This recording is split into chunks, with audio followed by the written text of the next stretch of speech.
Great to meet you too. Old memories. Yeah, right. Holy shit. God damn. Do you know who that is? She doesn't know who that is. We all know. Only one. Yes. Ric Flair, Batista, John Cena, they were still coming up, but you had the old timers like Bob Holly, Bubba Ray, Devon, JBL, Chris Benoit, who I know I'm not probably supposed to mention his name, but no matter what he did, he was one of the most aggressive, intense in-ring performers that I've ever stepped in the ring with. So, legitimately in and out of the ring. Pro wrestlers, Brock Lesnar, obviously. He's a UFC champion, NCAA champion. Shelton Benjamin, Charlie Haas, they're all incredible amateur wrestlers, also incredible pro wrestlers. A guy like Chris Benoit, very rare individual. He's the only guy that I've met that had matched my intensity.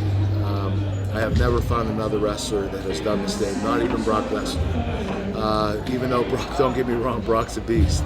But as far as staying on you and just pushing you to beyond your limit, Chris Benoit had the capability of blowing anybody up. He can make you look incredibly good or incredibly bad. It all depends on what kind of shape you're in. But Chris was a monster. He was intense wrestler in that ring.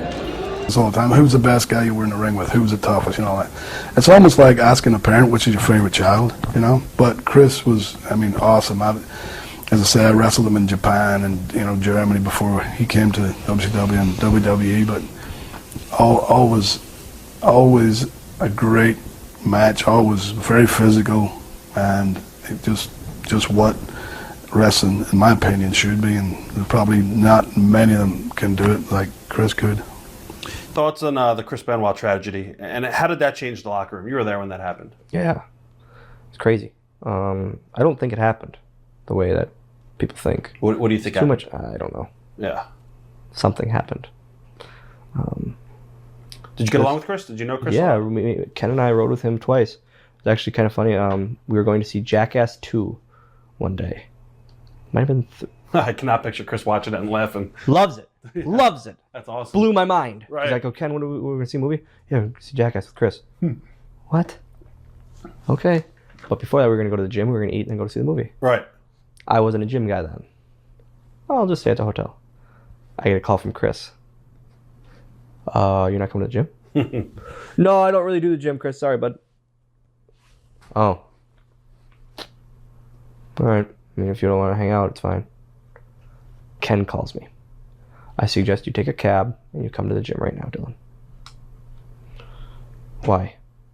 Dylan, I suggest you take a cab and come to the gym. Get the cab, head to the gym. I don't even have like workout clothes. I end up wearing my green pants to the gym. Right. And a t-shirt. We end up doing like the squat. I do the squats with him and everything.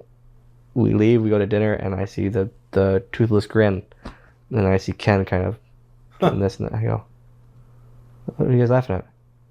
And they're just doing. I said, "You guys fucking ribbed me." And now they're both they die laughing. He picked Chris. I didn't care if you didn't go. He goes, "I didn't care at all." That's awesome. But we got you. It was I got along with him very well, very very well. He gave me German suplexes. Never thought I would take a German suplex. I would never trust someone to give me a German. But he was working with Fit, and Fit would do the thing where he'd get me between the legs, behind, and around here, and he'd slam me on the guy. Right. So pop up, Fit me, throws me in the ring, picks me up like this. The idea was Chris was going to German Fit, who had me. It was going to be like a fall-away slam. My head weighs a lot. Gives me in the air, straight down. Scorpioned it. I literally felt my fingertips tingling and my feet. I was like, I'm done. I'm completely done.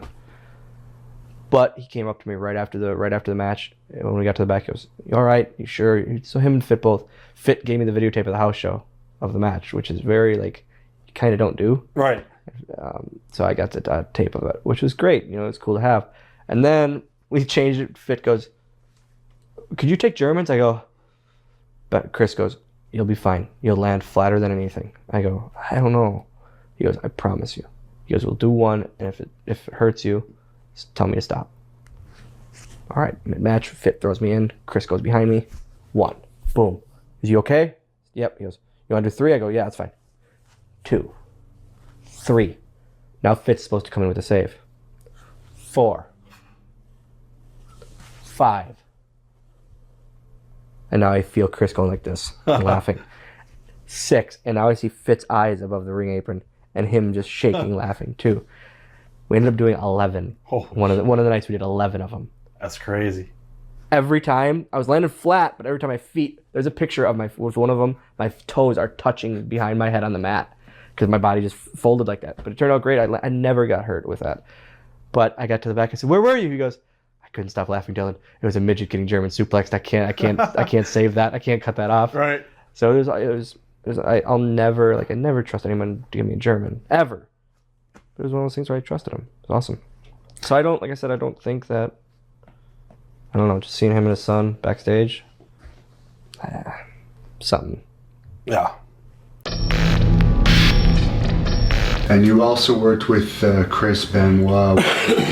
What was he like, and did you see anything, knowing him as a person, that you would expect what ultimately happened with him? No, Chris was great, man. I had some of my best matches with Chris, to be honest with you.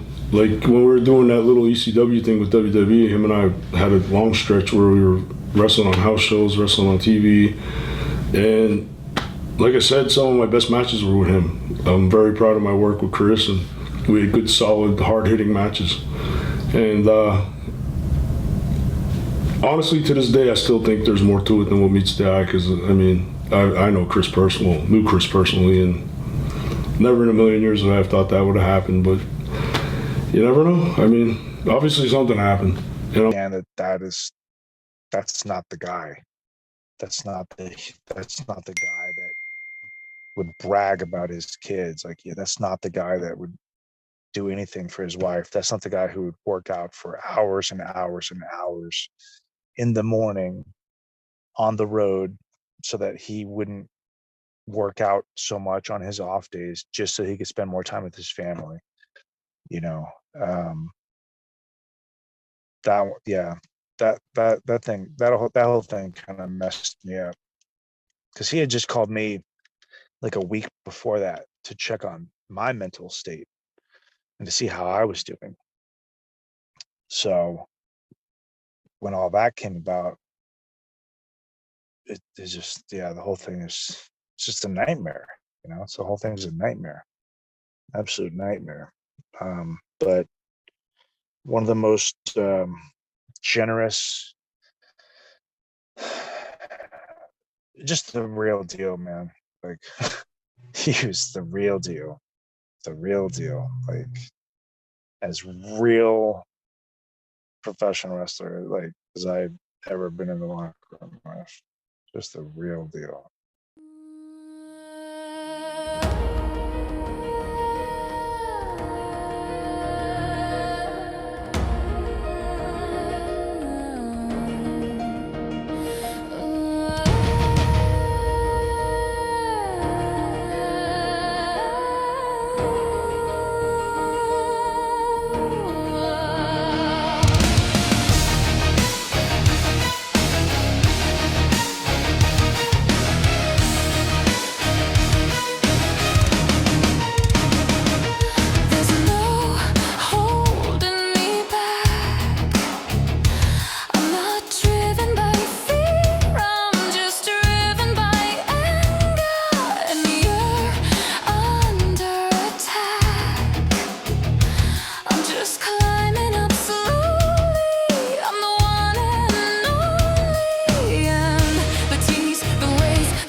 again. Whatever you need, ever you got, ever you want, I'll take back again. Whatever you need, ever you got, ever you want, I'll take back again. Whatever you need, ever you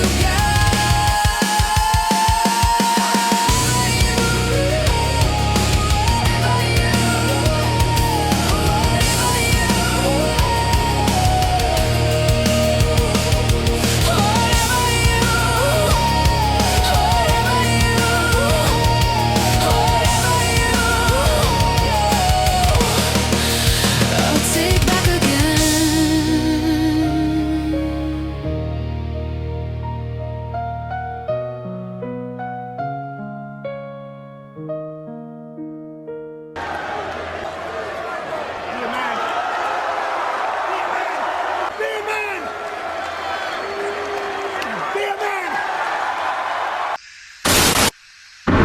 Okay, so basically, guys, I'm gonna post this later on Twitter and Instagram and everything.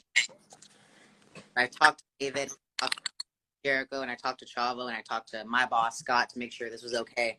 But I've decided, as an apology and to make amends for just my incredibly unnecessary tweet from last week, that I'm gonna start a fundraiser for the Concussion Legacy Foundation, which was formerly the Sports Legacy Institute. They are actually the institute that, researched David's dad's brain originally. I myself pledged $5,000, and the overall campaign goal is $20,000. So I did that with David's blessing, of course, and I'll be posting the link later on today. Yeah, I'll be posting that link too. So thank you. I appreciate it. And I'll be donating too. I think everything's gonna be okay. I want to try to get something positive out of this negative situation I created. Yeah, it's a good thing. So it's not a bad thing.